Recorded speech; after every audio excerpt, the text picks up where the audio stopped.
الحمد لله نحمده ونستعينه ونستغفره ونؤمن به ونتوكل عليه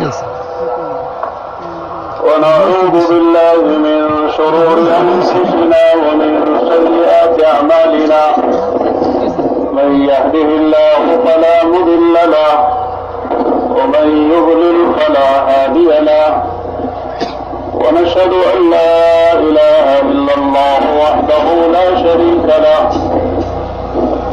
ونشهد أن سيدنا وشفيعنا وحبيبنا محمدا عبده ورسوله صلى الله عليه وعلى آله وأصحابه وبارك وسلم تسليما كثيرا كثيرا أما بعد فأعوذ بالله من الشيطان الرجيم أمن هو قانت آناء الليل ساجدا وقائما يحذر الآخرة ويرجو رحمة ربه قل هل يستوي الذين يعلمون والذين لا يعلمون وقال النبي صلى الله عليه وسلم خيركم من تعلم القرآن وعلمه وقال النبي صلى الله عليه وسلم يقول رب تبارك وتعالى من شغله القرآن عن ذكري ومسألتي أعطيته أفضل ما أوتي السائلين وفضل كلام الله تعالى على سائر الكلام كفضل الله على خلقه وقال النبي صلى الله عليه وسلم كلكم راع وكلكم مسؤول عن رعيته أو كما قال رسول الله صلى الله عليه وسلم دوستوں بزرگوں اور بھائیوں، معلوم ہے کہ آج کا یہ ہمارا چھوٹا سا ایک اجتماع بڑے اجتماع میں یہ طلباء کا اجتماع ہے جو دارالعلوم میں مختلف مدارس میں قرآن اور حدیث اور فقہ اور علوم شرعیہ عالیہ اور عالیہ پڑھتے ہیں اور پڑھ رہے ہیں. کوئی ابتدا میں ہے، کوئی انتہا میں ہے، کوئی فارغ ہونے والے ہیں.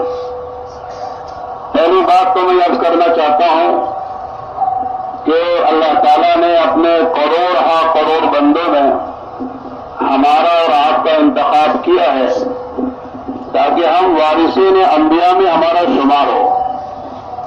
اس وقت ہم مہمانان رسول ہیں اور انشاءاللہ فارغ ہوتے ہوتے وارثین انبیاء میں ہمارا شمار ہوگا.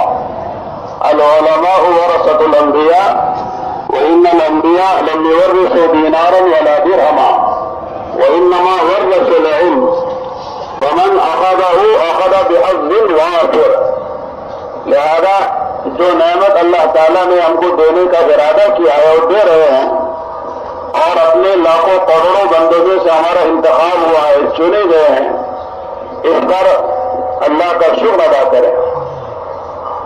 لئن شکرتم لأزیدنکم. بندہ اگر اللہ کی کسی نعمت کا شکر ادا کرتا ہے تو اللہ تعالیٰ نعمت میں اضافہ فرماتے ہیں، ترقی دیتے ہیں. لہذا اللہ تعالیٰ کی طرف سے بھی مطالبہ ہے کہ شکر ادا کرو. اور پھر اللہ کی شکایت بھی ہے وَقَلِيلٌ مِّنْ عِبَادِيَ الشَّكُورُ. میرے بندوں میں بہت تھوڑے ہیں جو میرا شکر ادا کرتے ہیں. لہذا اللہ تعالیٰ ہم سب کو شکر کی توفیق عطا فرما. الحمد للہ رب العالمین والصلاۃ والسلام علی سبحان مسلمانوں پر رحمت পালেন. মাশাআল্লাহ এই বড় ইজতিমার মধ্যে কেমন যেন তালাবাদের ছোট একটা ইজতিমা হয়ে গেছে. সেখানে যে এখানে মুখতালিফ মাদ্রাসাতে কেউ ইবতেদাইতে, কেউ শুরুতে, কেউ শেষের দিকে, পড়াশোনার শেষের দিকে, ফারিগ হওয়ার শেষের দিকে সব ধরনের তালাবা এখানে হাজির আছে. কিতাব পড়তেছেন, শরীয়তের আলেম হাসিল করতেছেন। তো বলেন যে সর্বপ্রথম কথা তো হচ্ছে যে আল্লাহ কোটি কোটি মানুষের ভিতর থেকে আমাদেরকে আল্লাহ তাআলা বাছাই করেছেন। কি জন্য? বলেন যে বাছাই করেছেন নবীর ওয়ারিস হিসেবে। নবীর ওয়ারিস হিসেবে বাছাই করেছেন। হুজুর সাল্লাল্লাহু আলাইহি ওয়াসাল্লামের নবীর মেহমান হিসেবে আল্লাহ তাআলা বাছাই করেছেন। বলেন যে উলামায়ে ইকরামকে নবীর ওয়ারিস বলেছেন হুজুর সাল্লাল্লাহু আলাইহি ওয়াসাল্লাম। বলেন যে এই ওয়ারাসাতের ভিত্তিতে বলে যে মানুষ কেউ নবীর পক্ষ থেকে দিনার এবং দিরহাম, টাকা পয়সা ইত্যাদির ওয়ারিস হয় না, বরং ওয়ারিস হয় আলেমের ভিত্তিতে। আর যে ব্যক্তি আলেমকে অর্জন করলো সে বহুত বড় হিস্সা নিয়ে নিল, বহুত বড় আলিমশান সম্পদকে হাসিল করে নিল। তো আল্লাহ তাআলা কোটি কোটি মানুষের ভিতর থেকে আপনাদেরকে যে বাছাই করেছেন আল্লাহ তাআলা, মানে যে বাসার জন্য আমাদের শুকর আদায় করা দরকার। এত বড় সম্পদকে দেওয়ার জন্য আল্লাহ তাআলা বাছাই করেছেন, নবীর মেহমান বানানোর জন্য আল্লাহ তাআলা বাছাই করেছেন। তো বলেন যে এখন তো মেহমান বানাতে ভালো হয়ে যাওয়ার পরেই আমরা সব নবীর ওয়ারিস বলে দেব। এই জন্য আল্লাহ তাআলার শুকর আদায় করা, এটা আল্লাহ তাআলার পক্ষ থেকে হুকুম। আল্লাহ তাআলা ফরমান দিতে ব্যক্তি নিয়ামতের শুকর আদায় করে আল্লাহ তাআলা নিয়ামতকে বাড়িয়ে দেন। আর আল্লাহ তাআলার পক্ষ থেকে শেখাতে রয়েছে শুকর গুজার বান্দা বড় অল্প হয়ে থাকে, বড় অল্প সংখ্যক মানুষ আল্লাহ তাআলার শুকর আদায় করে থাকে। এই জন্য আমরা সবাই ইনশাআল্লাহ শুকরিয়া আদায় করবো ইনশাআল্লাহ, যে আল্লাহ তাআলার পক্ষ থেকে এই ইন্তেখাবের উপরে আমরা সবাই ইনশাআল্লাহ শুকর আদায় করব। उन शुक्र में ये बात भी है कि हम अपने आप को पहचाने, हम कौन है, हमारा मकाम क्या है, हमारा मर्तबा क्या है। दुनिया में कि बहुत सारे लोग हैं जिनको अल्लाह ताला ने दुनिया की बहुत सारी नेमतें दी हैं।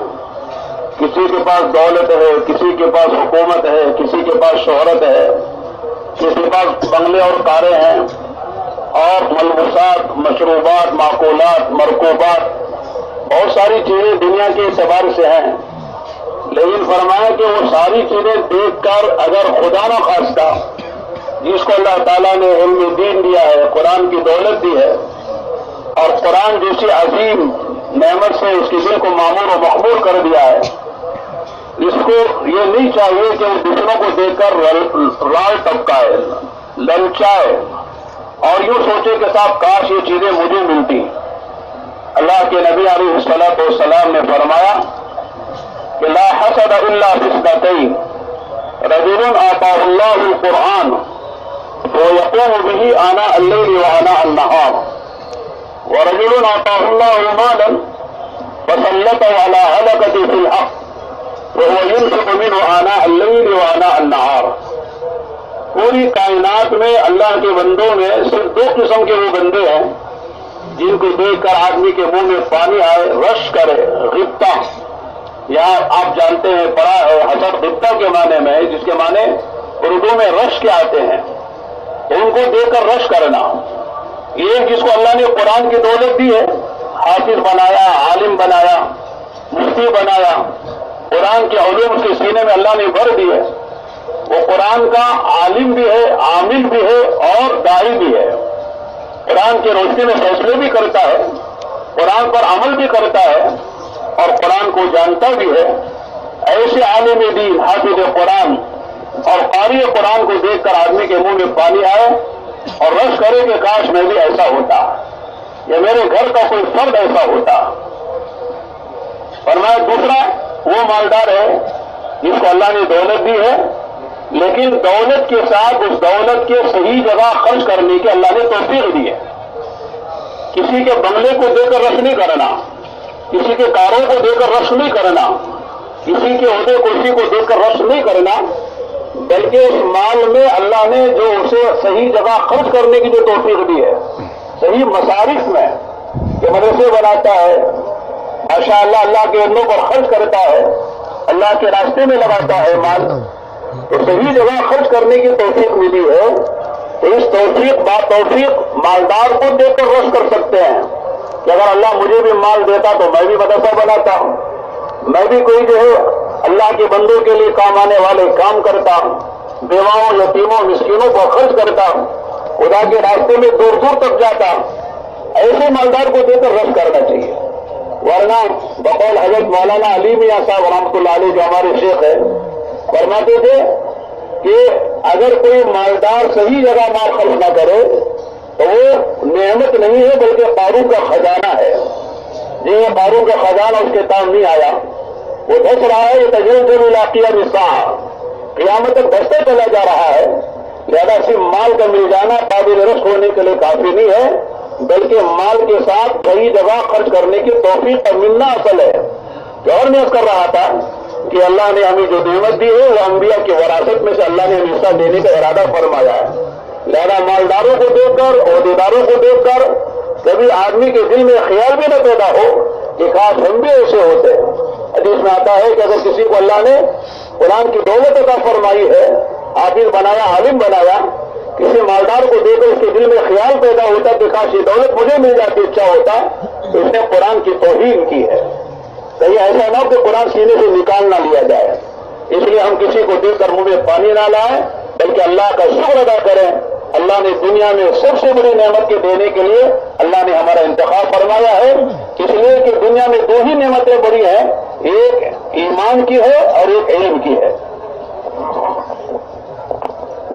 এখন বলেন যে সকল কোন জিনিসের উপর আদায় করবে, বলেন যে মানুষের কাছে বিভিন্ন ধরনের মানুষের কাছে বলেন যে তার পোশাক পরিচ্ছদ আছে দামি দামি, তার বিশাল বিশাল বিল্ডিং বালাখানা আছে, বলেন যে তার গাড়ি বাড়ি রয়েছে সুন্দর সুন্দর ইত্যাদি ইত্যাদি, বলেন যে তিনি একটা বড় বড় পদের মালিক, বিভিন্ন সম্মানে সে ভূষিত।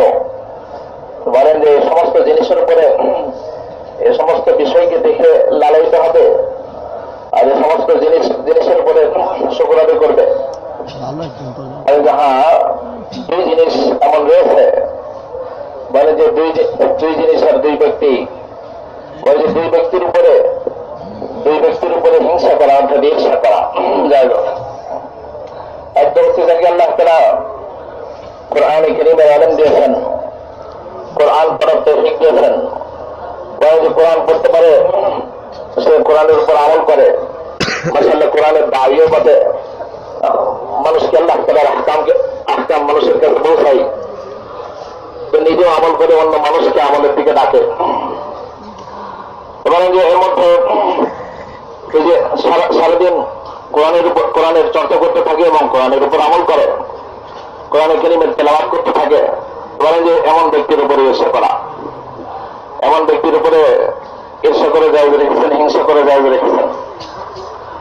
দ্বিতীয় হচ্ছে যে ব্যক্তিকে মাল দিয়েছেন আল্লাহ বাদ, আর এই মালকে সে ভালো রাস্তাতে খরচ করতে থাকে, আল্লাহ তাআলার হুকুম যে সমস্ত রাস্তাতে খরচ করার সেই রাস্তাতে খরচ করে, দিন রাত খরচ করে, তো এই ব্যক্তির উপরেও হিংসা করা বা ঈর্ষা করে জায়েজ রেখেছে।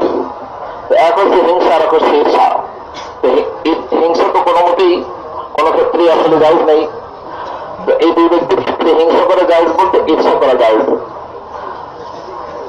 তো বলেন যে এই দুই ব্যক্তি এমন ব্যক্তি যাদের উপর ঈর্ষা করাকে, যাদের উপর হিংসা করাকে জায়েজ রেখেছেন। বলেন যে তার কারণ হচ্ছে এক ব্যক্তি যে ব্যক্তিকে আল্লাহ তাআলা কোরআন দিয়েছেন, বলেন যে কোরআন কারীমের ইলম দিয়েছেন, নবুয়তি ইলম আল্লাহ তাআলা দিয়েছেন, এই ইলম অনুপাতে সে জিন্দেগিকে বানায় এবং এই ইলমের তাকে জিন্দেগিকে চালায় এবং অন্য মানুষের জিন্দেগির সেই রাস্তাটি যাতে করে চলে অন্য মানুষকে দাওয়াত দেয়। এমন ব্যক্তির প্রতি ঈর্ষা করার কথা, এমন ব্যক্তির প্রতি ঈর্ষা করার কথা। দ্বিতীয় হচ্ছে তাকে মাল দিয়েছেন, মাল সে বিভিন্ন রাস্তাতে খরচ করে,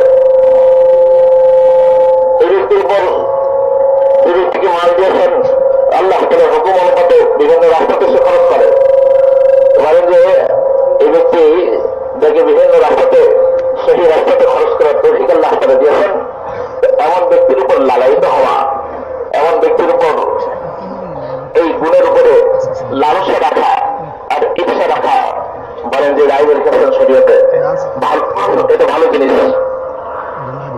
এমন ব্যক্তির উপর নয় যে ব্যক্তিকে দুনিয়া দিয়েছেন আল্লাহ। বলেন যে আমার এক ব্যক্তির পোশাক পরিচ্ছদ রয়েছে, দামি দামি পোশাক পরিচ্ছদ দেখে লালায়িত হওয়ার কথা বলে নাই। যে ব্যক্তির উঁচু উঁচু বিল্ডিং রয়েছে, তো বিল্ডিং এর দিকে তাকিয়ে লালায়িত হওয়ার কথা বলেন নেই। বলেন যে বহুত বড় বড় বড় পদের মালিক, বহুত বড় বড় পদে অধিষ্ঠিত, এমন ব্যক্তির এই পদের উপর লালায়িত হওয়ার কথা বলেন নাই। বলেন যে যদি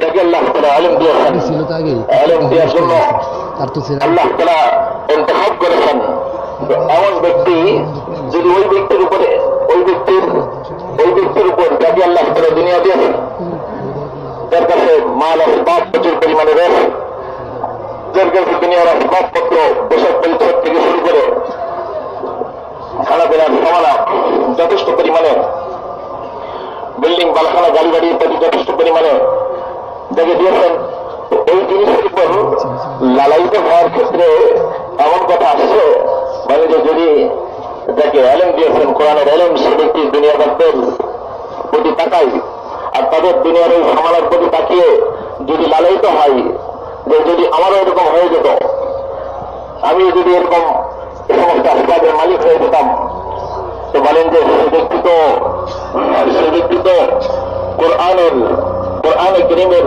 বা শরীয়তের ইলমের আর দ্বীনের তাওহীদ করল, শরীয়তকে অবনত করল।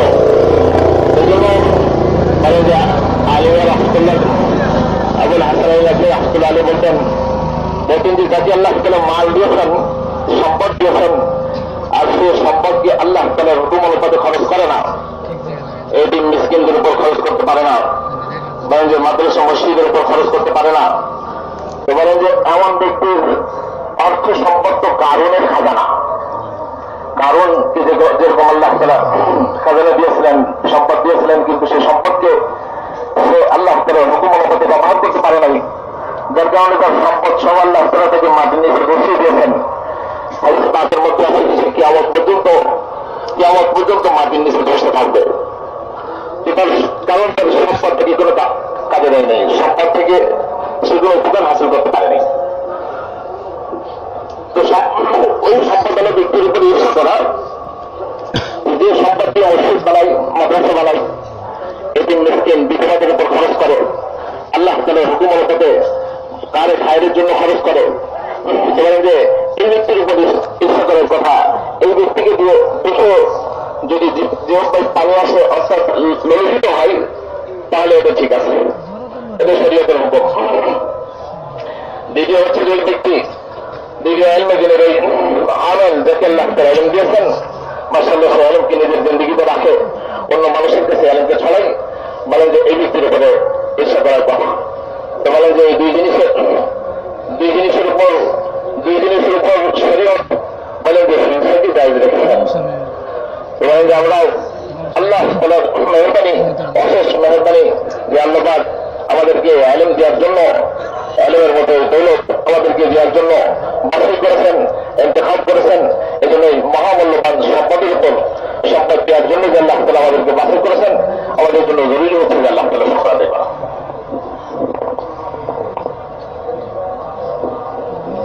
शैतान ये कहता है कि कहाँ मदरसे में आके फंस गए, मजे करके तुम भी स्कूल जाते, कॉलेज जाते, डॉक्टर बनते, इंजीनियर बनते, लॉयर बनते, पायलट बनते, तो मजे आते हैं।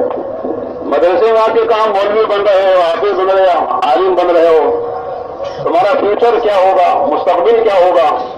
शैतान ये दिल में वसवसे डालता है। दोस्तों, हम कहते हैं कि दुनिया वालों के पास राहत के असबाब हैं, लेकिन हमारे पास राहतें हैं। राहत के असबाब अलग होते हैं, राहत अलग होती है। तो दुनिया वालों के पास राहत के असबाब हैं, लेकिन अंदर झांक कर देखो, जरा अंदर टटोल कर देखो तो बेचैनी है, बेकली है, इस्तराब है, सुकून जिंदगियों से निकला हुआ है, रात की नींदें हराम है। अल्लाह का एहसान है, अल्लाह का करम है कि हमारे पास बहुत राहत है। मैं मिसाल देता हूं, एक आदमी के पास बिस्तरा है, नींद नहीं है, और एक आदमी को नींद अच्छी आती है, बिस्तरा अच्छा नहीं है। कौन सी बात अच्छी है? बिस्तरा असल है कि नींद असल है? नींद असल है ना। तो यार ये बिस्तरा लेके क्या करोगे? जैसे यहां भी बहुत से लोग बैठे बैठे सो सकते हैं, आराम, इतने गर्मी लग रही है, इतनी भीड़ में बैठे हुए हैं, लेकिन माशाल्लाह सकीना नाजिल हो रहा है और आदमी सो सकता है। तो एक आदमी के पास जो बिस्तरे, डल्लो गद्दे हैं, एयर कंडीशन कमरे हैं, बेहतरीन मकान है, लेकिन नींद है कि आगे नहीं दे रही। और माशाल्लाह हमारे पास नींद ही नींद है माशाल्लाह। लोग सुबह उड़ जाते तो रात तक सोने का मौका नहीं मिलता है, और हमको माशाल्लाह लैलूला भी करते हैं, कैलूला भी करते हैं, हैलूला भी करते हैं। मजे की बात है। तो दुनिया वाले के पास असबाब राहत और हमारे पास राहत। दुनिया वालों के पास दवाएं हैं, हमारे पास सेहत है। तो दवा लेके क्या करोगे? तो दवा तो सेहत के लिए होती है। हमको बगैर दवा के अल्लाह ने सेहत दी है, बगैर चुने के अल्लाह ने राहत दी है, सुकून दिया है, इत्मीनान दिया है। तो लिहाजा पैसा असल नहीं है, पैसे के बगैर अल्लाह ताला हमारी सारी राहतें और सारी जरूरतें अल्लाह ताला पूरी कर रहे हैं। वक्त पर खाना मिलता है, नाश्ता मिलता है, चाय मिलती है, सारी जरूरतें अल्लाह ताला अपने करम से पूरी कर रहे हैं। बकौल जो है हजरत मौलाना अहमद अली लाहौरी रहमतुल्लाह अलैह, सुना होगा नाम, बहुत बड़े मुफस्सिर कुरान थे। पूरी जिंदगी उन्होंने कुरान की खिदमत में गुजारी। उनका एक मलफूज है, वो कहते हैं कि दुनिया वालों की जो रोजी है वो मिन हैस यहतसिब है, मिन हैस यहतसिब, और हम तलबा और उलमा की जो रोजी है वो मिन हैस ला यहतसिब है। बहुत बड़ा फर्क है। किसी ताजिर से पूछो कैसे चल रही है, तो कहता कि दुकान है मौलाना, माशाअल्लाह रोजाना का गुजारा हो जाता है, उसके सामने दुकान है। मुलाजिम से पूछो भी रोजी कैसा हाल है, कहते हैं माशाअल्लाह माहाना इतनी तनख्वाह मिल जाती है, माशाअल्लाह 10-20 हजार माशाअल्लाह टके या पैसा जरूर पूरी हो जाती है। किसान से पूछो भाई क्या हाल है, कहता माशाअल्लाह सालाना इतनी हमारी जो है माशाअल्लाह पैदावार हो जाती है, जरूरतें पूरी हो रही। तो किसान की नजर खेत पर है, ताजिर की नजर उसकी दुकान पर है, और मुलाजिम की नजर उसकी मुलाजमत पर है। और मौलाना साहब से पूछो कैसे चल रही है, अल्हम्दुलिल्लाह अल्लाह चला रहे हैं, मालूम ही नहीं पता कहां से आता है। रोजाना बिरयानी खा लेते हैं, अल्लाह का एहसान है, कोई तंगी नहीं है। दुनिया वाले कभी कभी बिरयानी खाते तो मजे करते, आज बिरयानी खाई, हम तो कहते भाई बिरयानी खा के तबीयत थक गई है, जरा दाल रोटी खिला तो अच्छा है, बहुत तबीयत बहुत खराब हो रही है। तो माशाअल्लाह अल्लाह का निजाम है। एक मालदार देता नहीं पैसे मदरसे को, अल्लाह कहते हैं ठीक है, नहीं देता हम दिलाते हैं, बच्चे को बीमार डाल देते हैं, और कहते हैं कि साहब बच्चा अच्छा होगा, वो कहता है अल्लाह बच्चा अच्छा होगा तो इतना चावल या इतना बकरा का गोश्त शहर मदरसे को दूंगा। माशाअल्लाह बकरे भी आ जाते हैं, चावल भी आ जाता है, अल्लाह का निजाम चलता है। लिहाजा अल्लाह ने हमारी रोजी मिन हैस ला यहतसिब है, वमन यत्तक़िल्लाह यजअल लहू मखरजा वयरज़ुक़हु मिन हैस ला यहतसिब। लिहाजा हमको कोई परेशानी नहीं है, सुकून है, इत्मीनान है, चैन है। इसलिए इस्तिग़ना के साथ जिंदगी गुजारना चाहिए। इस्तिग़ना हो तो इंशाअल्लाह अल्लाह ताला हमारे लिए बड़े बड़े लोगों को नीचे झुकाएंगे और हमारी रोजी का खुदा निजाम चलाएंगे। তোমাদের সর্বশ্রেষ্ঠ বস্তু হচ্ছে ঈমান আর ইলম। এরপর তিনি বলেন যে শয়তান আমাদেরকে ধোঁকা দেয়, শয়তান ধোঁকা দেয় যে বাচ্চাদেরকে ধোঁকা দেয়। তাহলে যদি স্কুলে পড়তাম, কলেজ ইউনিভার্সিটিতে পড়তাম, তাহলে বিশাল বড় বড় সব দুনিয়ার বিভিন্ন পদ অধিষ্ঠিত হতাম, আর দুনিয়ার ফায়দা লুটতে পারতাম। তোমার যে দুনিয়ার লাইনে দুনিয়ার বিভিন্ন লাইনে এস্টাবলিশ হতে পারতাম। তো এই বলেন যে এক হচ্ছে আসবাব, আরাম হাসিল হওয়ার আসবাব, উপকরণ। দ্বিতীয় হচ্ছে আরাম। এক হচ্ছে আরাম বা শান্তির আসবাব সমূহ, উপকরণ সমূহ, আর হচ্ছে শান্তি। তবে দুই জিনিস। তো কখনো দেখা যাচ্ছে যে শান্তির আসবাব রয়েছে কিন্তু শান্তি নেই, আর কখনো আসবাব নেই কিন্তু শান্তি আছে, সুকুন আছে। তবে যে আসল কোনটা? আসল হচ্ছে দিলের রাহাত, শান্তি, আরাম, এটা হচ্ছে আসল। তো এটা যদি আসবাব ছাড়া করে মিলে যায় তাহলে এটা বেশ ভালো। এবং একজনের কাছে বিছানা আছে, বিছানা রয়েছে, আরামদায়ক বিছানা, কিন্তু তার ঘুম নেই, চোখে ঘুম নেই। আরেকজনের কাছে বিছানা নেই কিন্তু ঘুম আছে। এবারে এখানে আমাদের মজবুর ভিতরে এত কষ্টের ভিতরে রয়েছে, তো কখনো কখনো দেখা যাচ্ছে যে জায়গায় নিয়ে বসে আছেন, তো বসে বসেই ঘুমাইতেছে। তো আসবাব নেই কিন্তু আরাম রাহাতের, আসবাব নেই কিন্তু আরাম রাহাতের ব্যবস্থা আল্লাহ তাআলা করে দিয়েছে। তো বলেন যে পার্থক্য হলো এই দুই জিনিসের, যে আসল তো হচ্ছে রাহাত মিলে যাওয়া, শান্তি মিলে যাওয়া। তো বলেন শান্তি যদি আসবাব ছাড়াই মিলে যায়, তো বলেন যে এটা তো সব থেকে বড়, এটা তো সব থেকে যে বড় উচ্চ কথা, বলেন আমাদের কথা। যদি বলেন যে আমাদের বড় বুজুর্গ ছিলেন, আলিম ছিলেন, মাওলানা আহমদুল্লাহ আহমদ রহমতুল্লাহ আলী, বড় মুফাসসির ছিলেন, পুরো জিন্দেগি ছিলেন মেহনতের মধ্যে, খেদমতের মধ্যে ছিলেন। তো তিনি বলতেন যে দুনিয়াদার যারা দুনিয়া নিয়ে চলে, বলেন যে তাদের রুজি আর দিন নিয়ে চলে, যারা দিন নিয়ে চলেন, মাদ্রাসার সাথে আলেম ওলামা, মাদ্রাসার সাথে জড়িত, বলেন যে এটা তো রুজির মধ্যে দুটো পার্থক্য, দুজনের রুজির মধ্যে পার্থক্য। যেটা দুনিয়া নিয়ে চলে তাদের রুজি হচ্ছে এটা নির্দিষ্ট পরিমাণ, এবং যারা দুনিয়ার আসবাব নিয়ে নয় বরং দিনের সাথে জড়িত, দিন নিয়ে চলতেছে, এবং এনাদের রুজি হচ্ছে বেগারে, এনাদের রুজি হচ্ছে নির্দিষ্ট না বরং অনির্দিষ্ট। নির্দিষ্ট পরিমাণের না, পরিমাণ নির্দিষ্ট নেই, বরং পরিমাণ অনির্দিষ্ট। ব্যবসায়ীকে যদি জিজ্ঞাসা করা হয় যে ভাই কেমন আছেন, কিভাবে চলতেছে, তো তিনি তার সারাদিন বা সারা মাসে যেটা অর্জন করে থাকেন, প্রতিদিন নির্দিষ্ট পরিমাণ যেটা লাভ তিনি অর্জন করে থাকেন, এবং লাভের ভিতর থেকে সে যে পরিমাণের নিজের প্রয়োজন, সেই প্রয়োজনে খরচ করে, প্রয়োজনে যে খরচ করে, এই প্রয়োজনের আসবাবটা তার নির্দিষ্ট। যে আমি ব্যবসা করি, ব্যবসা থেকে এই পরিমাণ লাভ আসে, সেই লাভ দিয়ে চলি। একজন কৃষক বলে যে কৃষক তাকে জিজ্ঞাসা করলে তো সে বলে তার খেত খাওয়ার অনুপাতে সেও বলে যে হ্যাঁ এই পরিমাণে ফসল হয়েছে, বা ফসল দিয়ে আবার এইভাবে চলে যায়, ইত্যাদি ইত্যাদি।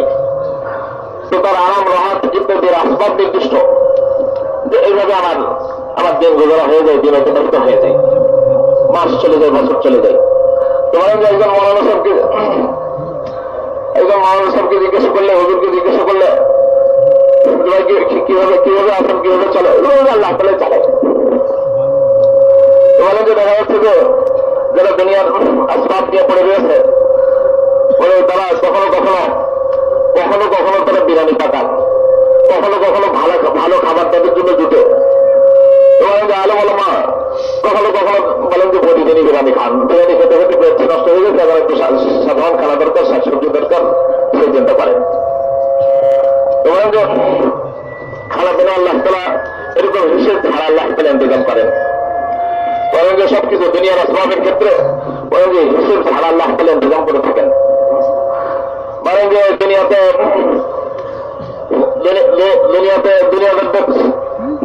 যাদের কাছে মাদ্রাসাতে কিছু টাকা পয়সা দেওয়ার জন্য বলে থাকেন, যদি না দিয়ে থাকে তো আল্লাহ তাআলা এমন ইন্তজাম করেন, তার বাচ্চাকে অসুস্থ করে নেই। সেই ব্যক্তি মনে মনে চিন্তা করবে, আল্লাহ যদি বাচ্চা সুস্থ হয়ে যায় তো মাদ্রাসায় ইনশাআল্লাহ এত বস্তু চাল দিয়ে দেবো, একটা বকরি দিয়ে দেবো, ইত্যাদি ইত্যাদি। তো বলেন যে চালেরও ব্যবস্থা হয়ে যায়, বকরির ব্যবস্থা হয়ে যায়। তো বলেন যে ওলামা ইকরামের জন্য আল্লাহ তাআলা রুজির ব্যবস্থা রেখেছেন।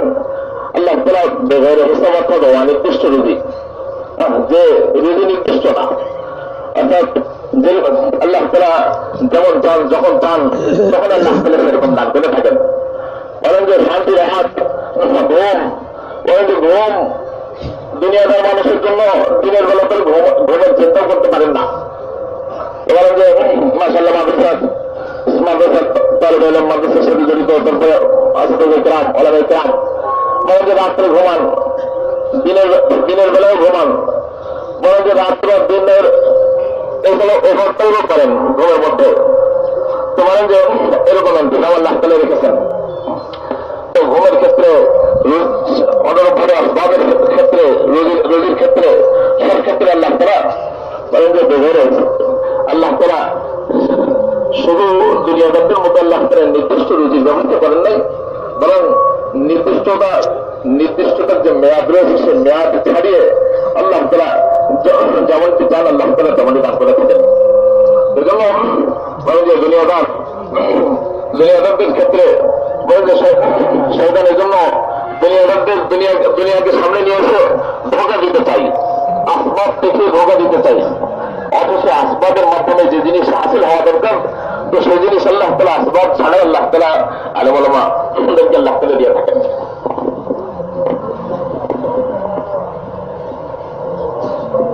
एक बात तो ये है कि हमारा ज़हन और दिमाग अल्लाह की इस नेमत की तरफ हो, दुनियादारों की तरफ ना हो। अगर दुनियादारों की दुनिया की देखेंगे तो फिर हमारे पास जो नेमत है उसकी नाकदरी हो जाएगी, और नाकदरी की वजह से फिर आदमी महरूम हो जाता है। इसलिए न सवाल है न इशराफ है, बल्कि इस्तिग़ना है। दुनियादारों की तरफ से इस्तिग़ना होगा तो फिर अल्लाह की तरफ से फैजान होगा। हमारे एक मौलाना अली मियां साहब रहमतुल्लाह अलैह सुनाया करते थे तलबा को कि चंद चीजें पैदा करो, एक इस्तिग़ना, दूसरा इखलास, तीसरे इख्तिसास पैदा करो। इस्तिग़ना के बारे में फरमाते थे, वाक़या सुनाते थे। शेख सईद हलबी, हलब मुल्क शाम का एक इलाका है, बहुत बड़े मुहद्दिस थे। वो उनका दर्स बड़ा मशहूर था, हजारों तलबों के दर्स में होते थे। उस जमाने में जो बादशाह था उसका जो वली अहद था, बादशाह का लड़का जो बाद में बादशाह बनने वाला, वो बड़ा जालिम और जाबिर, जरा सी बेअदबी महसूस की किसी के बारे में, अपने बारे में निशान में उसे कत्ल कर डाला, जल्लाद को हुक्म करके। जैसे हम लोग बैठे हैं, दर्द चल रहा था हजरत का, हजारों तलबा सामने बैठे हैं, पीछे से वो जल्लाद आया और हजरत के पैर में दर्द था, घुटने में पैर फैला के दर्द दे रहे थे, बैठकर पैर फैला के दर्द दे रहे थे तकलीफ की वजह से। तो जो पीछे से आया तो जल्लाद के साथ था। लिखा है कि तलबा ने फौरन दिल में चाहा और ख्वाहिश की कि हजरत जल्दी से पैर मोड़ ले, अदब से बैठ जाए तो अच्छा है, कहीं ऐसा ना हो कि किसी को अपने शान में गुस्ताखी समझ के तो हजरत को शहीद ना कर दे, बल्कि तलबा ने अपने कपड़े समेटे, कहीं हजरत को शहीद कर दिया तो हजरत के खून के छींटे हमारे कपड़ों पर आएंगे। लेकिन हजरत मरहूम नहीं हुए। जो आदमी किसी का लेता नहीं है, किसी से मरूम नहीं होता है। वो अल इंसान अब्दुल एहसान, इंसान एहसान का बंदा होता है। लिहाजा किसी का एहसान नहीं तो फिर मरूम होने की क्या बात है, डरने की क्या बात है। तो हजरत उसी अंदाज से पैर फैला के दर्द दे रहे थे। काफी देर वो खड़ा सुनता रहा और जब थक गया तो वापस चला गया और हजरत तक देते रहे। लिखा है कि जब जाने के बाद उसने अपने खादिम खास के जरिए से एक अशरफियों का थैला, तोड़ा जिसे कहते हैं, थैली जिसमें सोने चांदी की सिक्के होते हैं, हजरत को हदीये में भेजा। आगे उस खादिम ने कहा, हमारे आका ने आपको सलाम कहा है और ये हदीये में दिया है। हम होते तो कितने खुश हो जाते हैं, अभी आ गया है सोना चांदी, घर बना लेंगे, कार खरीद लेंगे, शादी कर लेंगे, क्या क्या मंसूबे होते हैं। लेकिन अजीब नहीं है, अल्लाह वालों की शान अजीब है। इस्तिग़ना की सिफत हजरत ने कहा कि कुल्ल मौला का सलाम, कि अपने आका को मेरा सलाम कहना और ये कहना कि इन्नल्लज़ी यमुद्दु रिजलहु ला यमुद्दु यदहु, जो पैर फैलाया करता है वह हाथ फैला भी करता है। तो लिहाजा ये इस्तग़ना वाली बात है कि बादशाह से मुक्ति है। अगर आदमी के दिल में माल की मोहब्बत ना हो, दुनियादारों के माल की वजह से उनकी चापलूसी ना हो और इस्तग़ना वाली सिफत हो, तो फिर अल्लाह का निजाम चलता है। और एक वाक़या यही ढाका का वाक़या है कि हम सब साथ नहीं थे, नवाब साहब का जमाना था। ढाका के नवाब साहब ने अल्लामा थानवी रहमतुल्लाह अलैह को कहा कि आप हमारे पास तशरीफ लाएं, किसी के घर से बुलवा भेजा, एक बहुत बड़ा हदिया देने के लिए।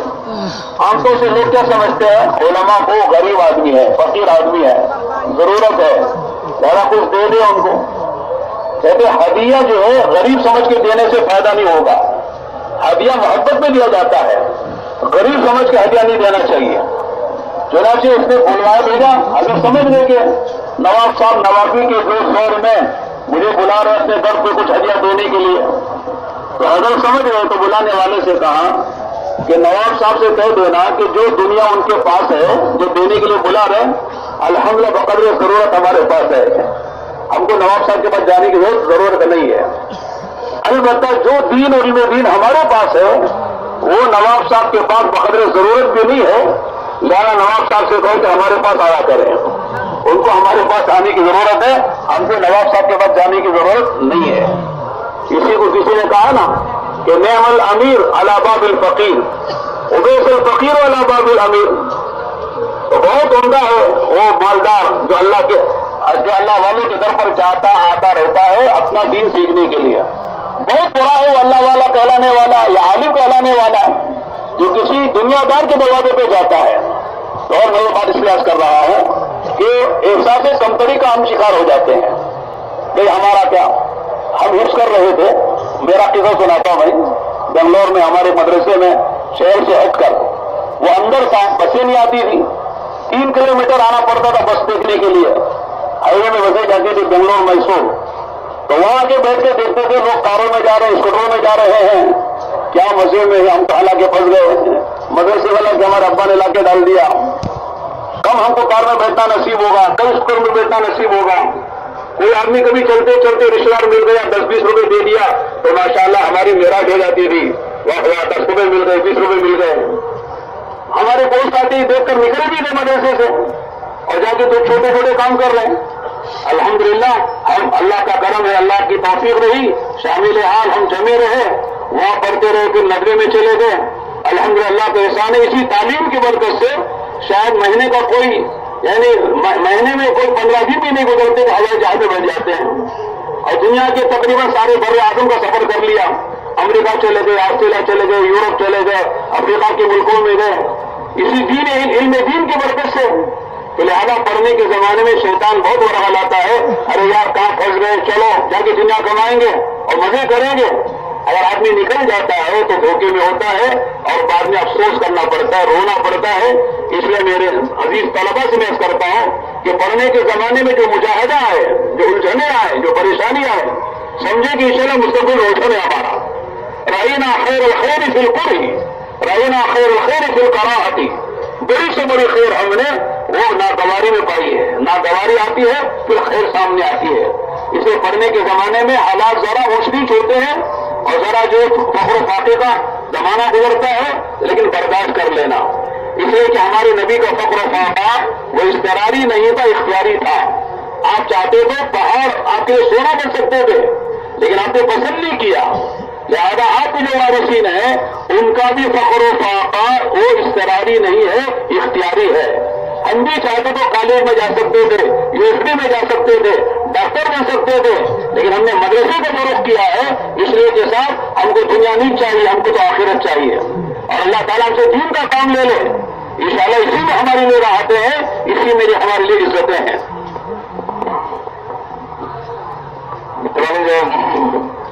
আমাদের উস্তাদ মাওলানা আবুল হাসান আলী নদভী রাহমাতুল্লাহ আলাইহি তিনি 3টে জিনিসের কথা বলতেন।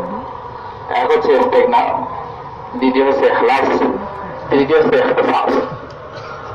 বলে যে ইস্তেগনার কথা বলতেন তো তিনি শুরুতেই বলছেন যে এজন্য দুনিয়াদার মালদার যারা যাদের কাছে দুনিয়া আছে, দুনিয়ার আসবাব রয়েছে, তো তাদের দুনিয়া থেকে ধোকা না পাওয়া চাই।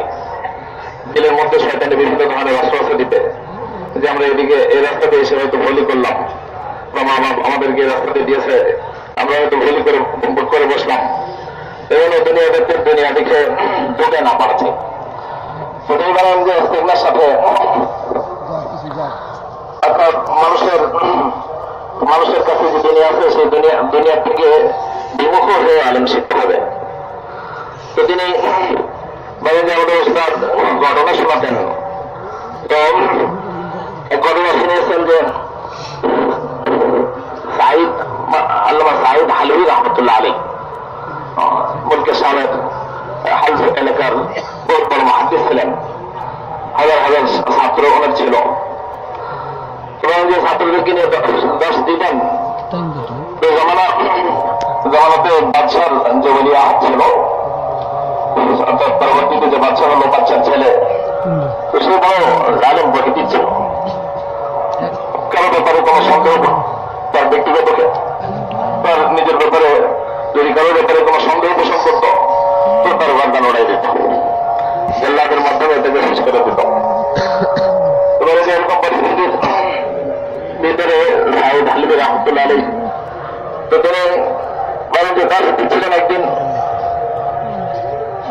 তো এই বাচ্চার পক্ষ থেকে জেল্লাদ আসছে, এসে ওনার পাশে দাঁড়িয়ে আছে, পেছনে পাশে বসছে।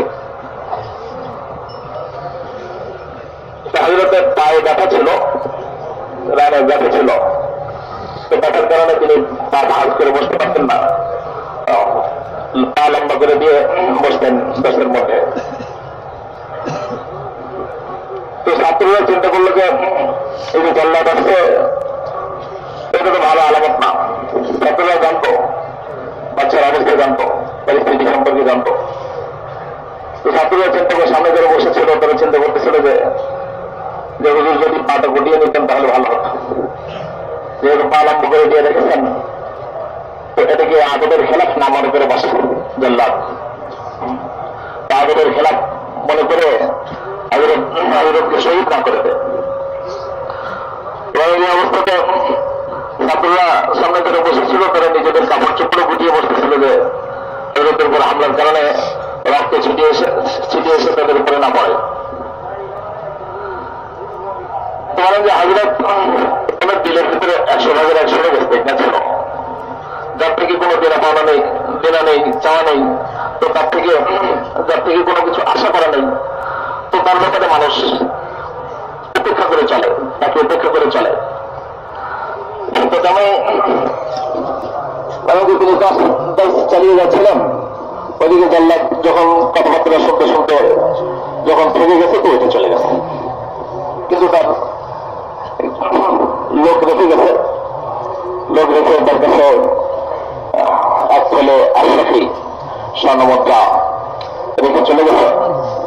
যখন তার শেষ হয়েছে, তখন ওই ব্যক্তি ছেলে সামনে দিয়ে বলছেন যে আমাদের বাচ্চা আপনাকে স্বর্ণমুদ্রা গুলো হাতিয়ে দিয়েছে।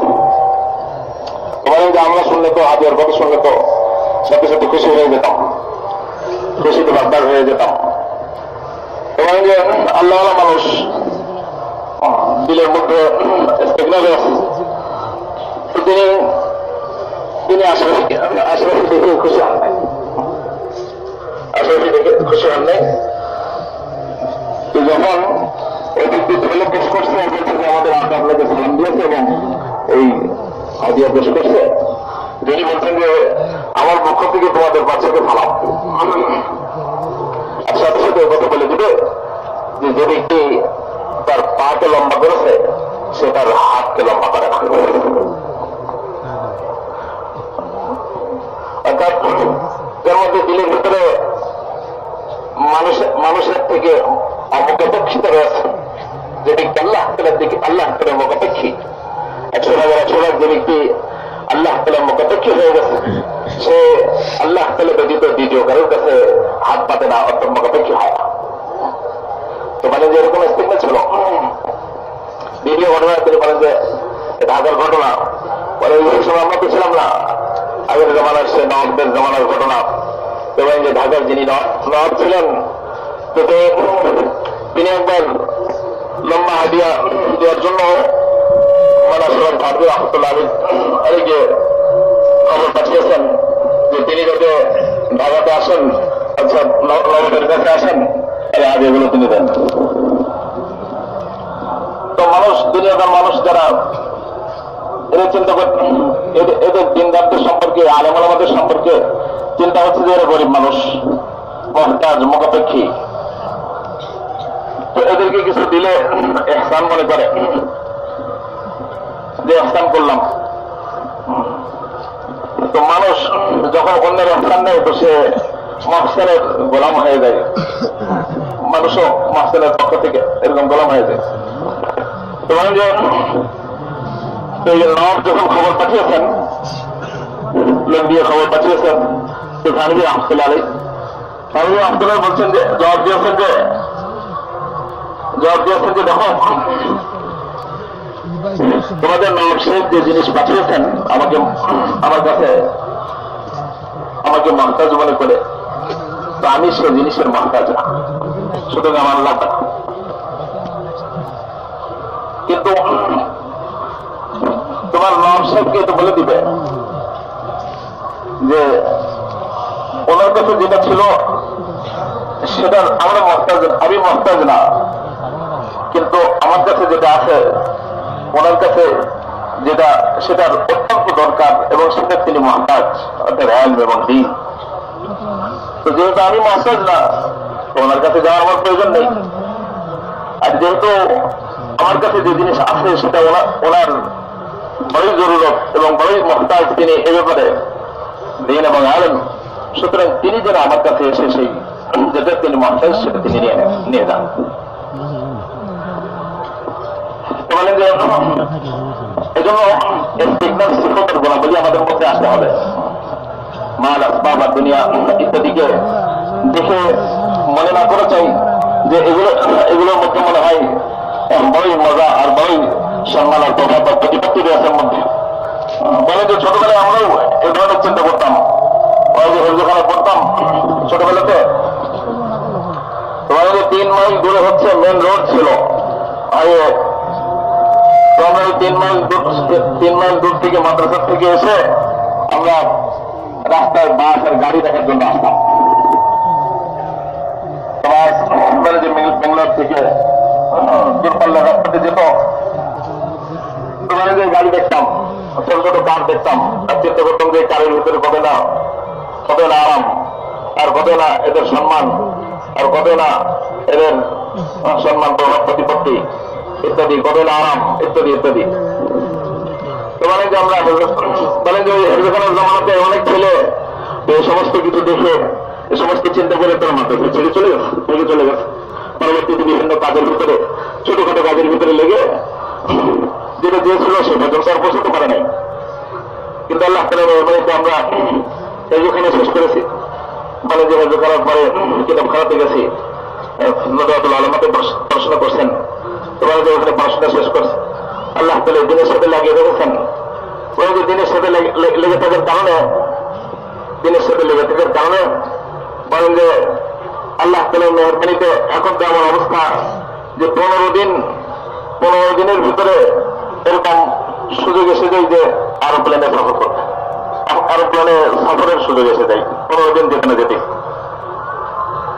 তোমার আল্লাহ তাআলার মেহরবানিতে সারা দুনিয়ার সমস্ত এলাকা বা সারা দুনিয়ার তাম মহাদেশগুলোতে সফর হয়ে গেছে।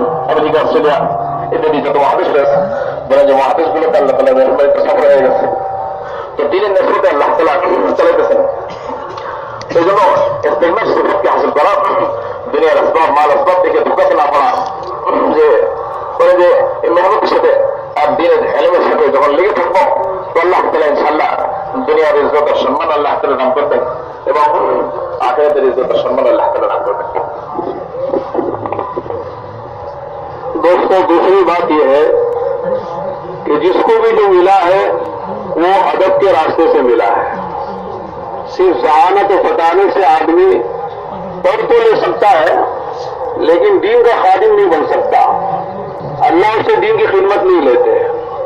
पढ़ने के जमाने में सआदतमंदी हो, अदब व एहतराम हो, अपने असातिज़ा का, अपने इदारे का, किताबों का, हर चीज का अदब व एहतराम जब होता है तो अल्लाह ताला उसको पढ़ने के जमाने में से कबूल करते हैं और फारिग होने के बाद अल्लाह ताला उसको अपने दीन के काम के लिए तौफीक अता फरमाते हैं। पढ़ने पढ़ाने की तौफीक होती है, तस्नीफ व तारीफ की तौफीक होती है, दावत व तबलीग की तौफीक होती है, उम्मत उससे इस्तेफादा करती है, फायदा उठाती है। इसलिए आदमी को हमेशा बाअदब रहना चाहिए। आपने पढ़ा है कि अद्दीन कुल्लुहु अदब, दीन सारे का नाम अदब ही का नाम है। जैसे हदीस या असर है, मन तहावन बिल आदाब उक़िब बिहिरमानि सुन्ना और मन तहावन बिस्सुन्ना उक़िब बिहिरमानिल वाजिब और मन तहावन बिल वाजिब उक़िब बिहिरमानिल फराइज़ और मन तहावन बिल फराइज़ उक़िब बिहिरमानिल मारिफा। तो बात आदाब से चलती है और ईमान तक पहुंचती है। लिहाजा आदमी को हर वक्त अपने बड़ों का और अल्लाह वालों का, अपने वालिदैन का, अपने असातिज़ा का, अपनी दरसगाहों का, किताबों का अदब मलूज़ होना चाहिए। हम लोग दूसरों से कहते दुआ कीजिए, दुआ कीजिए, एक रस्म है कि खास दुआ में याद रखना। कौन किसे खास दुआ में याद रखता है? दुआ मांगने की तौफीक तो किसे होती है पहले, फिर खास दुआ में याद रखना कौन याद रखता है? कहते दुआ करवाना मना नहीं है, ये भी सुन्नत है, लेकिन असल दुआ लेना है।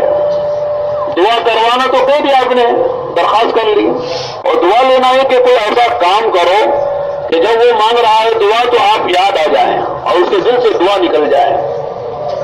और वो दुआ जो मिलती है वो अदब एहतराम के रास्ते से मिलती है, खिदमत के रास्ते से मिलती है। हजरत अब्दुल्लाह बिन अब्बास रज़ी अल्लाह तआला अन्हुमा को कौन नहीं जानता। अल्लाह के नबी अलैहिस्सलाम के विसाल के वक्त उनकी उम्र सिर्फ 13 साल की थी, लेकिन जब बड़े बड़े सहाबा में उनका शुमार होने लगा और रईसुल मुफस्सिरीन फी सहाबा, तमाम सहाबा में गोया के मुफस्सिरीन में सरदार और बड़े और जो है सबसे आगे निकले, तो उलमा लिखा है कि इसकी दो वजह हैं।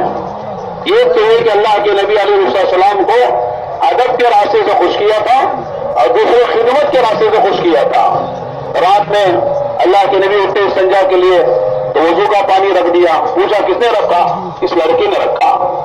फिर नमाज के लिए खड़े हुए तो अल्लाह के नबी के बाएं तरफ पीछे खड़े हो गए, आपने सीधे रंग को खड़ा कर लिया और बराबर में, तो थोड़ी देर के बाद फिर पीछे हट गए। आपने पूछा बेटा क्यों पीछे हट गए? तो कहा अल्लाह के नबी आप और मैं गुलाम बराबर कैसे खड़े हो सकते हैं, लिहाजा मेरी मजाल नहीं कि आपके बराबर खड़ा हो जाऊं। तो ये अदब एहतराम है, वो खिदमत है। तो अल्लाह ताला ने, अल्लाह के नबी सल्लल्लाहु अलैहि वसल्लम ने दुआ फरमाई, अल्लाहुम्मा अल्लिमहु आदब, अल्लाहुम्मा अल्लिमहुल किताब, अल्लाह इसको कुरान का खुसूसी इल्म अता फरमा।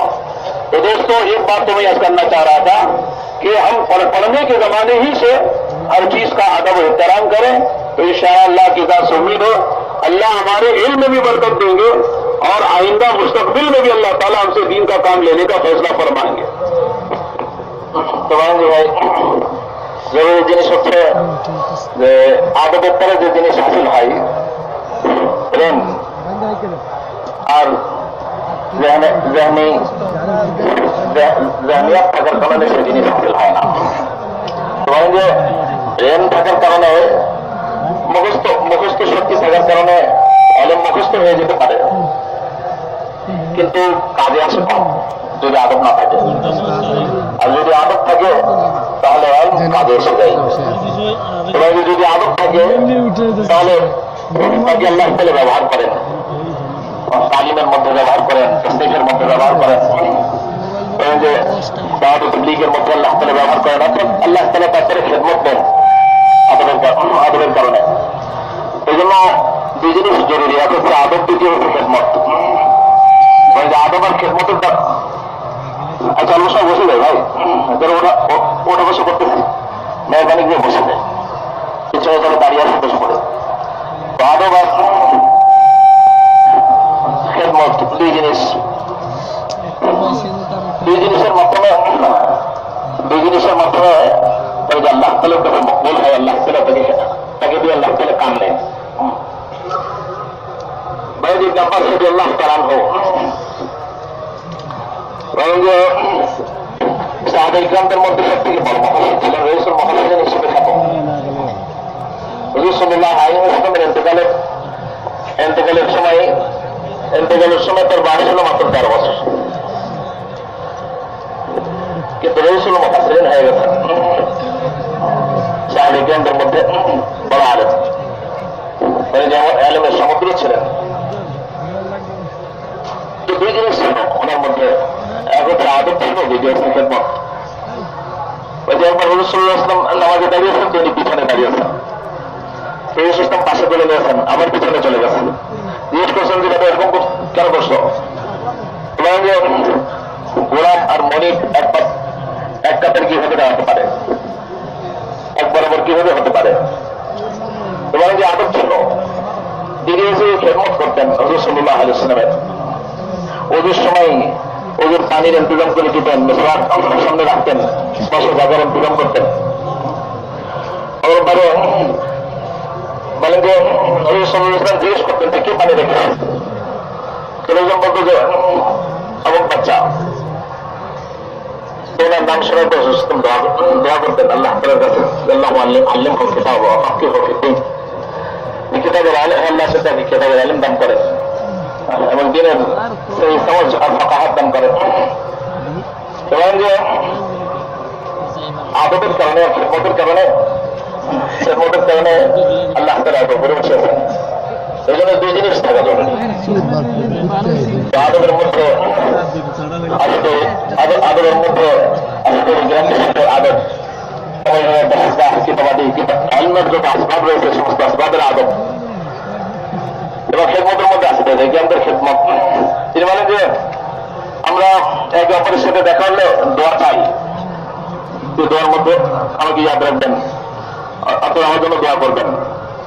কখনো কখনো বলে থাকি যে খাস দোয়া করবেন, খাস ভাবে আমার জন্য দোয়া করবেন। সেখান থেকে দেখা যায় যে কে মনে রেখে থাকে, তার সময় দোয়ার মধ্যে সাধারণত কে মনে রাখে। তো বলে যে দোয়া আসলে চাওয়া না, দোয়া নেওয়া। আর দোয়া কোন সময় পাওয়া যায়? ওই যে যখন যে ব্যক্তির থেকে দোয়া নেওয়া হবে তাকে যখন আদব করা হবে আর তাকে খেদমত করা হবে, তো উপযুক্ত সময়ে অটোমেটিক দিলের মধ্যে ওই ব্যক্তির জন্য দোয়া চলে আসবে। এই জন্য দোয়া নেওয়া দুই জিনিসের মাধ্যমে, আদব এবং খেদমতের মাধ্যমে।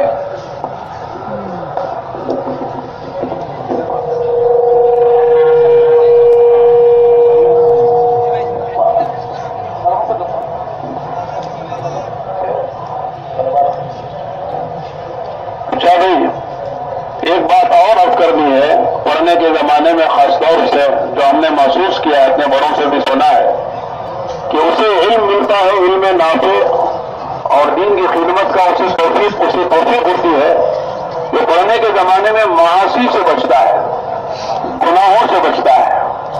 जाहिर है कि हम कौन से बड़े गुनाह करेंगे, चोरी तो हम नहीं करते, बदकारी नहीं करते, छोटे छोटे गुनाह होते हैं।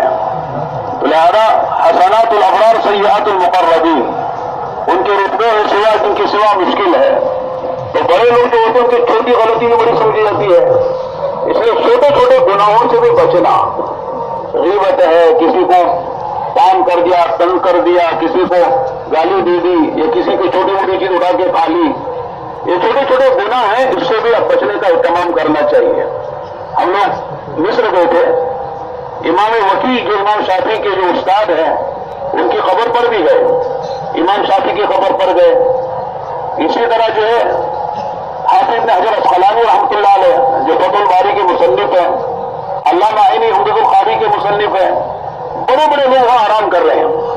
तो इमाम वकी की खबर पर वो अशार हमने पढ़े, जो हमने पढ़ने के जमाने में उस्तादों से सुने थे। शकौतु इला वकील सुआ हिफ्ज़ी फौसानी ला तरकिल महासी वइन्नल इल्म नूर मिन इलाही व नूरुल्लाहि ला युता लिआसी। मशहूर अशार है। इमाम वकी ने, इमाम शाफी ने अपने उस्ताद वकी से कहा कि मेरा हाफिज़ा कमजोर है, चीजें याद नहीं होती, कोई नुस्खा बताइए। शायद मेरा शागिर्द मुझसे पूछता तो मैं कहता जरा बादाम का तेल सर पे लगाना, ड्राई फ्रूट खाना, बलाई खाना, लेकिन वो हजरात रूहानी एतबार से इलाज बताते थे। और गुनाह बेटा गुनाह छोड़ दो, इसलिए कि इल्म अल्लाह का नूर है और अल्लाह ताला अपना नूर किसी आसी और पापी को नहीं दिया करते हैं। इसलिए कहते हैं कि जब बर्तन गंदा हो तो पाक चीज उसमें नहीं डाली जाती। हाथ धोने का बर्तन उगालता नहीं, थूकने का है, पीक थूकने का है, उसमें सालन नहीं डालते, उसमें दूध नहीं डालते।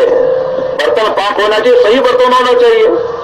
लिहाजा हमारे दिल में जो जाने का रास्ता है इल्म का, वो हमारी आंख है, हमारा कान है, हमारी जबान है, हमारा दिमाग है, ये चारों रास्तों से अंदर इल्म जाता है।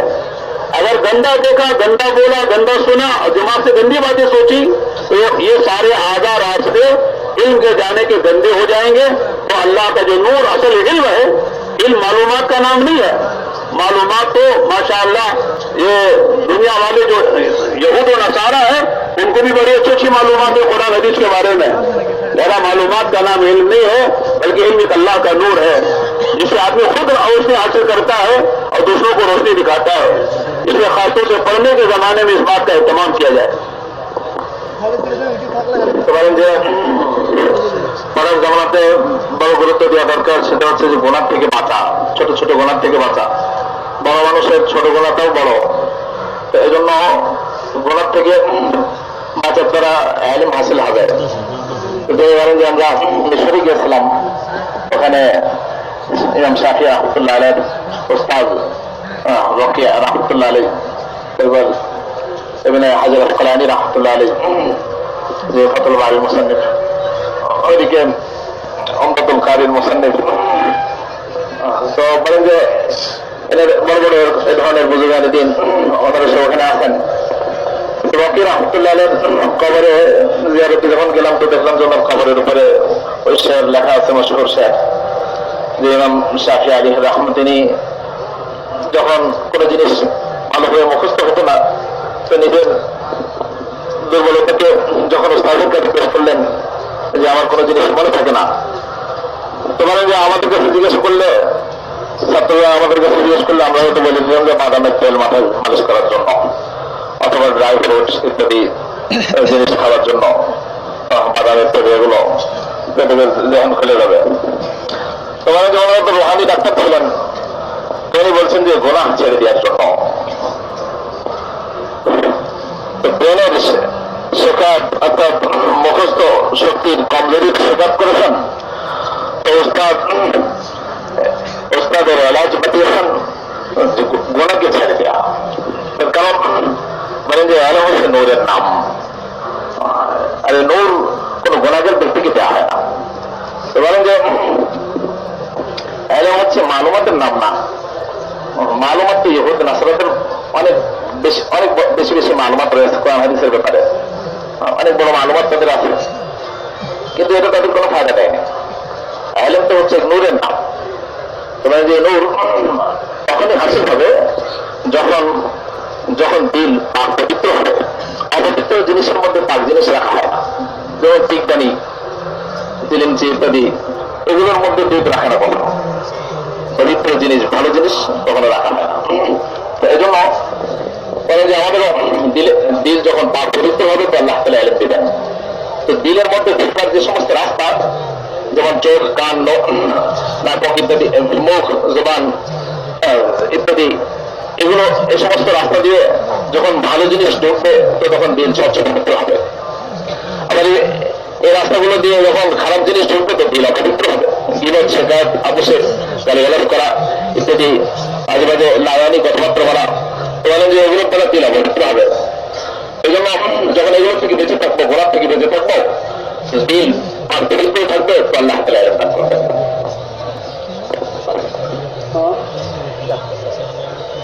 अभी आखिरी बात यह है, इल्म के 3 हक हैं। इल्म में नाफे अगर बनाना है तो 3 हक हैं। उस इल्म पर यकीन हो और उस इल्म पर अमल हो और उस इल्म को दूसरों तक पहुंचाना हो, उसकी तबलीग भी हो। ये 3 बातें होंगी तो ये इल्म हमारे लिए नाफे बनेगा। अगर इल्म है, यकीन नहीं है उस इल्म पर, और इल्म है, अमल नहीं है, और अमल भी है लेकिन उसको दूसरों को नहीं पहुंचा रहे, गोया कि वो इल्म हमारे लिए वबाल बन जाएगा। इसलिए तबलीग व दावत की मेहनत से बात चाहते हैं कि इल्म पर यकीन भी आ जाए, अमल भी आ जाए और दूसरों तक पहुंचाने की जो हमारी जिम्मेदारी है वो भी अदा हो जाए, उसके लिए कहते हैं कि अल्लाह के रास्ते में निकलना है। पढ़ने के जमाने में जितना छुट्टियां मिले निकलते रहे, माहाना छुट्टियां, आधी माहाना, 24 घंटे की जमातें निकलती है, 12 घंटे की जमातें निकलती हैं, शशमाही जमातें निकलती हैं, सालाना जमातें निकलती हैं। ये निकलते रहे तो इंशाल्लाह यकीन भी बनेगा, अमल की भी इंशाल्लाह तौफीक होती रहेगी। और जो अब्दुल अमानत इला अहलिहा, कि अमानत वालों को उनकी अमानत पहुंचा दे, जो कुरान ने कहा है उमूम लफ्ज के एतबार से एतबार करते हुए, वो भी अदा हो जाएगा। और फिर फारिग होने के बाद इंशाअल्लाह एक साल अल्लाह के रास्ते में निकलेंगे तो जो चीजें हमने पढ़ी हैं इंशाअल्लाह उस पर यकीन, उस पर अमल, उस पर पहुंचाने का जो हमारी जिम्मेदारी है वो भी अदा हो जाएगी और जिंदगी भर इंशाअल्लाह ये करते रहेंगे। अल्लाह की जात से उम्मीद है कि अल्लाह ताला हमारी दुनिया की हाजतें भी आफियत से पूरी फरमाएंगे और असल नेमतें तो अल्लाह मरने के बाद देंगे। फीहा मा ला ऐन रअत वला उज़ुन समिअत वला खतर अला क़ल्बि बशर, असल नेमतें तो वहां मिलेंगी। इसलिए सब इरादा करें इंशाअल्लाह कि सारे होने के बाद साल साल लगाएंगे। माशाअल्लाह माशाअल्लाह। তোমাদের যে এলএম এলে উপকারী হবে তিন জিনিসের দ্বারা, এলমে নাফে বলে যেটাকে। তো এক হচ্ছে যে এলএমের সাথে ইয়াকিন লাগবে, দ্বিতীয় হচ্ছে যে আমল হতে হবে এলএমের সাথে, তৃতীয় হলো এলএমকে পৌঁছাতে হবে, এলএম অন্য মানুষের কাছে পৌঁছানো। তোমার যে এলএমের সাথে যদি ইয়াকিন না হয় তো এলএম নাফে হবে না, উপকারী হবে না। যদি এলএম শিখবে তো তাকে উপকার করতে পারবে না, উপকার করতে পারবে না তো তখন আবাল হয়ে যাবে, এলএম তার জন্য তার ধ্বংসের রাস্তা মানে যাবে। তো যে এলএমের সাথে একিন থাকা, দ্বিতীয় হচ্ছে যে এলএম মধ্যে আমল হওয়া, তৃতীয় এলএমকে মানুষের কাছে পৌঁছানো, যেটাকে দাওয়াত এবং তাবলীগ বলে। তো দাওয়াত ও তাবলীগের মাধ্যমে এলএমকে যখন পৌঁছাতে থাকবো তো আল্লাহ তাআলার মেহেরবানিতে আমাদের আমলের শক্তির মধ্যেও আরো শক্তি পয়দা হবে, আমল বাড়বে এবং একিনের দরজা হাসিল হবে। এবং যে ছাত্র জামানাতে ছুটির মৌকাতে একটা হচ্ছে পড়াশোনা 10 চলাকালীন অবস্থা হচ্ছে ছুটির মৌকা। তো 10 চলাকালীন অবস্থাতে মাদ্রাসাতে আমাদের যে তরতিব রয়েছে, যে নিয়ম রয়েছে, প্রতিদিনের মশওয়ারা, তারপরে কিছু সময় আড়াই ঘন্টার নামে আশপাশে মেহনত করা, মশওয়ারা আড়াই ঘন্টার মেহনত এবং তালিম, প্রতিদিনের এই দৈনন্দিন মেহনত,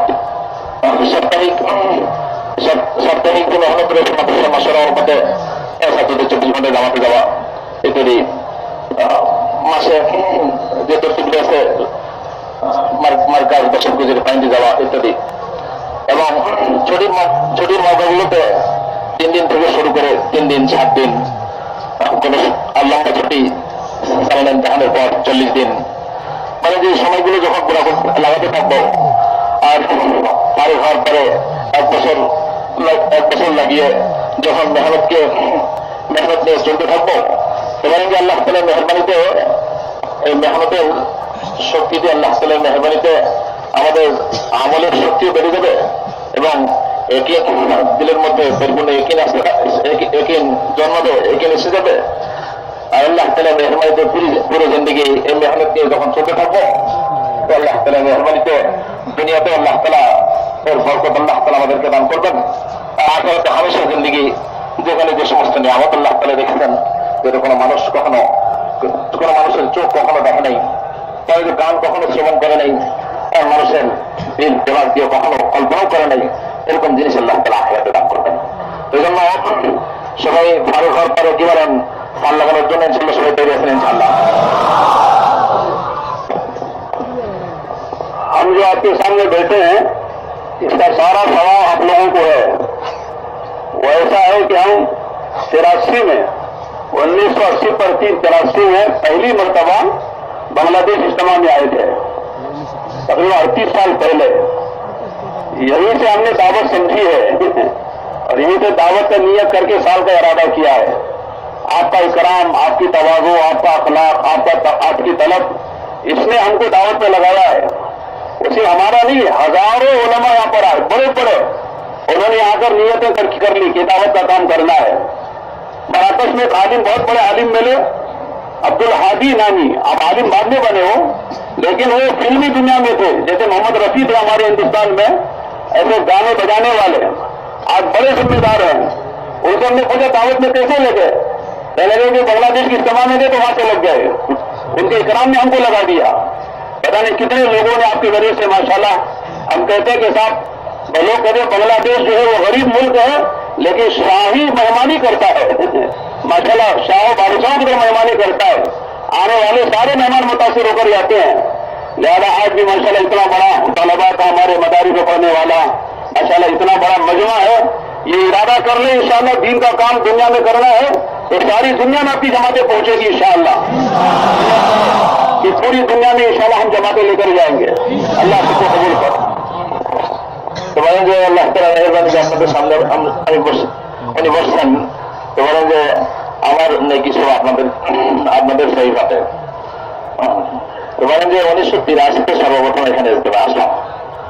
তো 83-তে ইজতেমাতে এসে তখন নিয়ত করলাম ভাল লাগানোর, এবং তখন নিয়ত করলাম যে এই কাম নিয়ে চলার। তো বলেন যে আল্লাহ তাআলা তখন থেকে আল্লাহ তাআলা এই কাজের ভিতরে কবুল করেছেন, এবং তখন থেকে চলতেছেন। তো বলেন যে আপনাদের তাওয়াজু, আপনাদের দেশের মানুষের বলেন যে তাওয়াজু এনকারি আর আপনাদের আখলাক দেখে বড় মুগ্ধ হয়েছে আমরা। তো বলেন যে শুধু আমরাই না, বরং সারা পৃথিবীর মানুষ যারা এসে থাকে তারা মাশাআল্লাহ মুক্ত হয় এবং তাদের জিন্দিগির মোড় ঘুরে যায়। তিনি বলেন যে মরক্কোর এক সাথী এখন আলেম বলে যে আগে আলেম ছিল না, পরে তিনি ফিল্মি জগতে ছিলেন, গায়ক ছিলেন, আব্দুল হাদি নাম, যেরকম হিন্দুস্তানে রফি সাহেব যেরকম। তো বলে যে এরকম ডানমার্কার জগতে ছিলেন। তিনি বলছেন যে আমি জিজ্ঞেস করেছি যে আপনি এলানি কিভাবে আসলেন।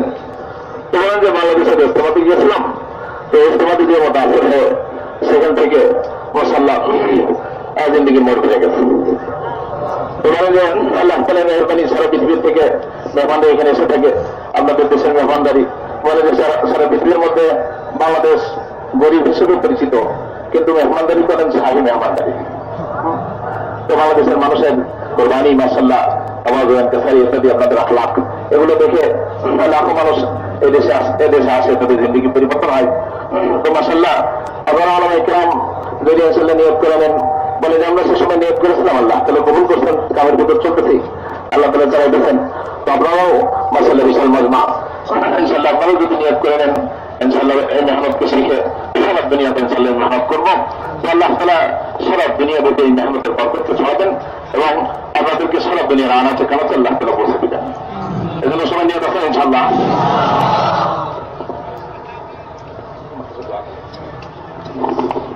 ঠিক আছে, الحمد لله رب العالمين والصلاة والسلام على حبيبه محمد وعلى آله وصحبه أجمعين. ربنا ظلمنا أنفسنا وإن لم تغفر لنا وترحمنا لنكونن من الخاسرين. اللهم آت نفوسنا تقواها وزكها أنت خير من زكاها أنت وليها ومولاها. اللهم أرنا الحق حقا وارزقنا اتباعه وأرنا الباطل باطلا وارزقنا اجتنابه. اللهم إنا ضعفاء فقد في رضاك ضعفنا وخذ إلى الخير بنواسينا واجعل الإسلام منتهى رضائنا. اللهم حبب إلينا الإيمان وزينه في قلوبنا وكره إلينا الكفر والفسوق والعصيان. اللهم اجعلنا من الراشدين.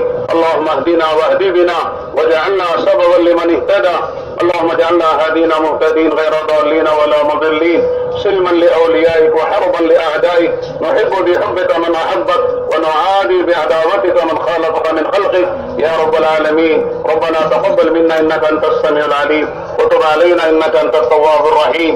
وصل اللهم على محمد وعلى آله وصحبه أجمعين. الحمد لله رب العالمين.